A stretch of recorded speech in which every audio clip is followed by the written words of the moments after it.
실로 어마어마한 경기였습니다. 경기 종료 10분 전까지 3대0으로 앞서던 토트넘이 막판에 3골을 몰아내주면서 승리를 놓쳐버렸죠.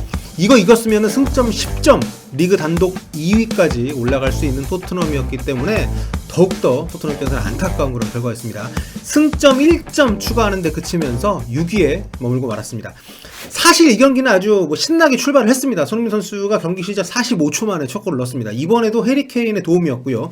손흥민은 시즌 7호 골 뽑아내면서 다시 프리미어리그 득점 1위에 올랐습니다. 칼버트 루인이 어제 한 골 넣고 이제 달아났는데 바로 따라붙으면서 프리미어리그 득점 왕경쟁 계속 이어가고 있는데요.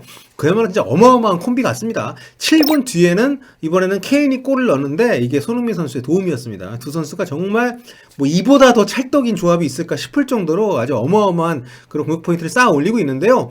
올 시즌 둘이 대체 몇 개를 합작하게 될 것인지, 지금 5경기인데 12골을 넣었으니까 지금 산술적으로 계산하면은 거의 한 90골 가까이 골만 넣을 수가 있는 상황인데, 아무튼 토트넘은 8분 뒤에 이번에는 해리 케인이 레길론의 크로스를 헤딩으로 받아 넣으면서 3대0까지 달아납니다. 레길론한테 공을 내준 선수가 손흥민 선수였거든요.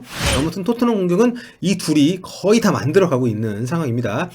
이날 가장 관심을 끈 것은 가레스 베일의 선발 출전 여부였습니다. 하지만 무리뉴 감독은 베일을 선발이 아니라 벤치에 넣고 경기를 시작을 했습니다. 선발은 베르베인이 그 자리에 나왔고요. 다이어, 로셀소, 라멜라, 델레알레 이런 선수들이 빠진 상황에서 최정예 선수들을 선발에 포진을 시킨 거죠. 경기 후 무리뉴 감독이 이제 베일을 선발 기용하지 않은 이유를 밝혔는데, 이건 좋은 결정이었다. 팀에 자기를 기다리는 편한 의자가 놓여있는 게 아니라는 걸 보여주기 위한 결정이었다. 이런 얘기를 했습니다. 그러니까 호락호락하지 않다. 토트넘에서 네가 무조건 주전이 되는 게 아니야. 이런 일종의 약간 텃세? 느끼게 한 셈인데, 어쨌든 결과적으로 좋은 선택이었던 건 맞습니다. 포맷은 이렇게 좀 나왔고요. 이게 좀 잘 먹혔죠. 경기 내내 해리 케인이 초전방이 아니라 이제 중앙이나 때로는 최종 수비까지 내려와서 수비까지 해줬고요. 전반 막판에 박스 안에서 아주 멋진 수비를 해줬기 때문에 스카이 스포츠의 제이미 캐러거 해설위원이 이거 케인 맞냐고 이런 얘기까지 했습니다. 정말 제가 중계 중에도 말씀드린 것처럼 농담으로 이게 가짜 9번 얘기가 나와서 제가 이제 가짜 케인이다, 이건 우리가 알던 케인이 아니다, 이런 얘기를 할 정도로 정말 해리 케인이 헌신적인 모습을 보였었는데요. 덕분에 손흥민 선수가 최전방에 머무는 시간이 많았었죠. 이렇게 경기가 잘 풀리나 싶었는데 원샷 원킬로 골은 계속 넣고 있었어도 사실 경기 내용이 좋은 건 아니었습니다. 특히 측면 수비가 좀 많이 불안했었고요. 중원에서의 몸빵도 잘 안 되면서 볼을 많이 뺐긴 했습니다만, 볼을 많이 뺏었다는 것은 그만큼 상대가 공을 갖고 깊게 들어오는 상황들이 많았다는 거죠. 아무튼 전체적으로 전반전 슈팅 숫자도 같았고요. 골 차에 비해서 토트넘이 압도하는 경기는 절대 아니었습니다. 그러니까 후반전 대반전의 빌미를 계속 내주고 있었다, 이렇게 해도 과언은 아닐 겁니다. 그러다가 연속 교체가 이루어지면서 토트넘은 교체 효과 전혀 없이 계속 이제 밀리기만 했는데요. 그러다가 손흥민이 빠지고 나서 그야말로 사단이 나버렸죠. 손흥민 선수가 이제 빠진 게 이제 후반 35분입니다. 정규 시간 10분 남겨놓고 교체가 됐는데, 그때 스코어가 3대0 앞서 있었거든요, 토트넘이. 그런데 이제 10여 분 지나고 경기가 끝났을 때 스코어가 3대3이 돼버렸어요. 진짜 말도 안 되는 경기죠. 솔직히 결과론적인 비판이긴 합니다만 굉장히 안이한 교체이긴 했습니다. 후반 27분에 베일을 넣고 베르베인을 뺐고요. 윙크스를 넣고 운도멜레를 뺐습니다. 그리고 경기 종료 10분을 남겨놓고 모우라를 넣고 손흥민 선수를 빼는데, 자, 이렇게 보면은 이해할 만한 교체이긴 합니다. 3골차 리드이기도 했고, 그러니까 베일 데뷔도 시키고, 윙크스하고 운돈벨레 몸도 좀 데피고. 근데 문제는 경기 내용이 좋지 않은 상태에서 웨스트햄이 막판에 마지막 스퍼트를 막 올리고 있던 시점이었다는 거죠. 손흥민이 뛰고 있으면 사실 뒷공간이 무섭잖아요. 수비수 못 올라옵니다. 수비수 진짜 못 줄여요.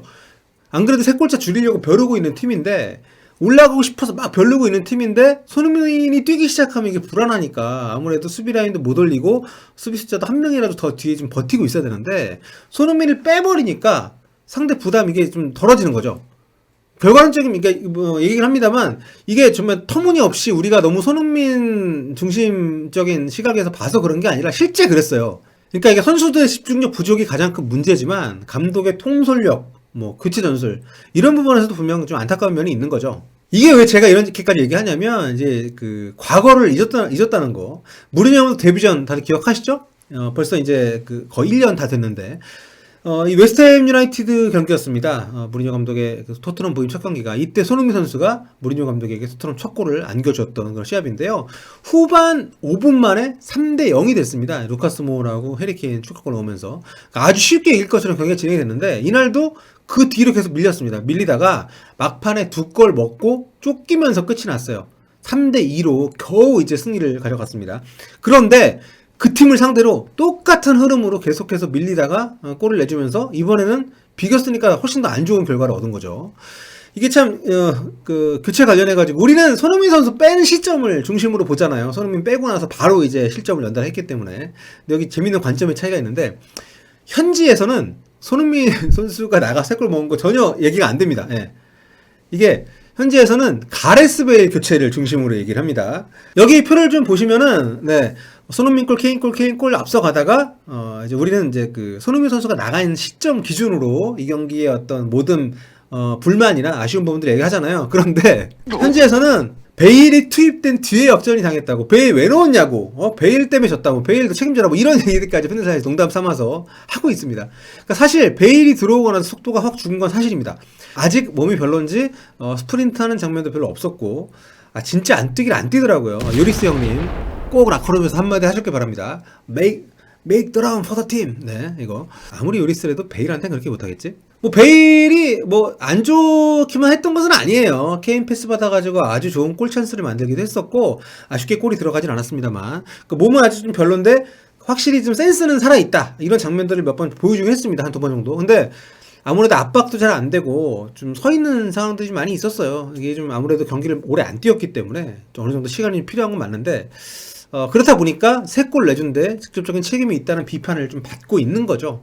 뭐 완전히 틀린 얘기는 아니라고 생각을 합니다. 아무튼 지금 토트넘이 어중간한 순위가 아니라 지금 상위권, 뭐 탑4를 노리고 있는 팀이라고 본다면 3대0 리드를 잡고 있었긴 합니다만, 좀 더, 특히 무리뉴 감독 축구도 원래 그런데 이런 상황에서 좀 더 잘 지킬 수 있는 어떤 변화, 선수들 라인을 좀 더 내리고 또 교체도 좀 더 보수적으로 하는 이런 선택을 해야 되는데, 보면 수비 숫자를 늘리는 교체를 전혀 좀 하질 않았고요. 또 제가 안타까운 것은 이제 손흥민 선수 뺀 거, 아니 체력이 진짜 고갈된 것도 아니고, 사실 이 경기에서 스프린트도 별로 안 했고 또 A매치 기간 동안에도 푹 쉬었잖아요. 근데 이 선수를 하필 왜 뺐지? 물론 유로파 리그가 있긴 하지만 그 이제 금요일 새벽입니다, 한국 시간으로. 그렇기 때문에 시간적인 여유가 있고, 좀 케인 빼고 비니시우스를 데뷔시키는 게 제일 낫지 않았나.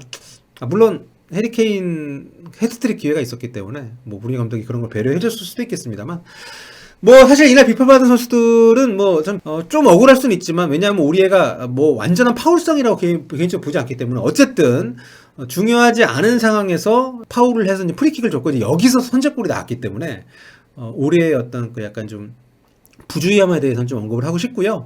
또 산체스가 충분히 걷어낼 수 있는 공을 자책골로 연결을 시켰고, 그리고 막판에 웨스트햄이 몰아붙일 때 윙크스를 비롯해서 제대로 클리어링 하지 못한 선수들, 결국 이게 좀 란치니 원더골로 실점이 됐기 때문에 전체적으로 다들 좀 책임이 저는 있다고 봅니다. 여유있게 볼을 지키거나 계속 볼소리를 가져가지 못하고 계속 볼소리를 내주면서 상대에게 공격기를 줬기 때문에, 참, 아무튼 뭐 올 시즌 토트넘은 리그 최다골을 넣고 있습니다. 아주 공격적인 팀으로 변모를 했는데요. 근데 이게 좀 껍질을 하나 벗겨보면 토트넘 자체가 공격적인 팀으로 바뀌었다는 게 아니라 단순히 그냥 손흥민하고 케인이 넘사벽인 거예요. 예, 수비 여전히 뭐 정경기 유실점 아주 불안하고요. 무엇보다 실점으로 직결되는 실수가 굉장히 많습니다. 제공권이 약해가지고 세피스 때 실점도 많고요.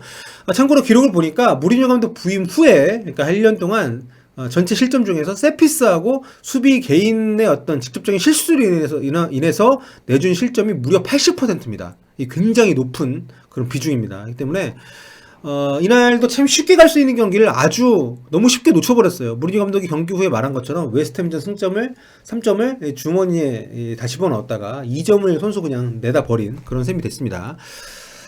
이게 참 웨스트햄은 분위기 좋을 겁니다. 거의 뭐 승리한 것 같은 무승부고, 반면에 토트넘은 완전히 참패한 것 같은 그런 무승부이기 때문에 이 분위기를 빨리 추스려야 될 것 같은데, 과연 무리뉴 감독이 어떻게 또 선수들을 또 이렇게 좀 북두들지.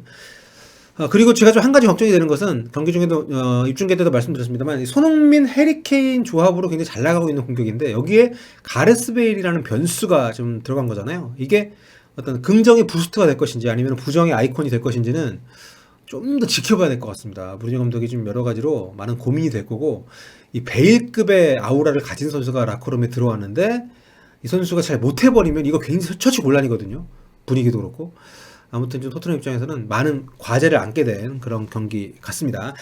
자, 오늘 웨스트햄전 후토크 여기서 마무리하겠고요. 어쨌든 여러분 좋은 것만 기억합시다. 손흥민 선수 프리미어리그 득점 단독 선두, 공동 선두에 복귀를 했다는 거 이것만 기억을 하시고 다음 경기 때 또 입중계 또 후토크 돌아오도록 하겠습니다. 자, 여러분 지금까지 폴리TV였고요. 언제나 구독 부탁드리겠습니다. 다음 시간에 뵐게요. 안녕.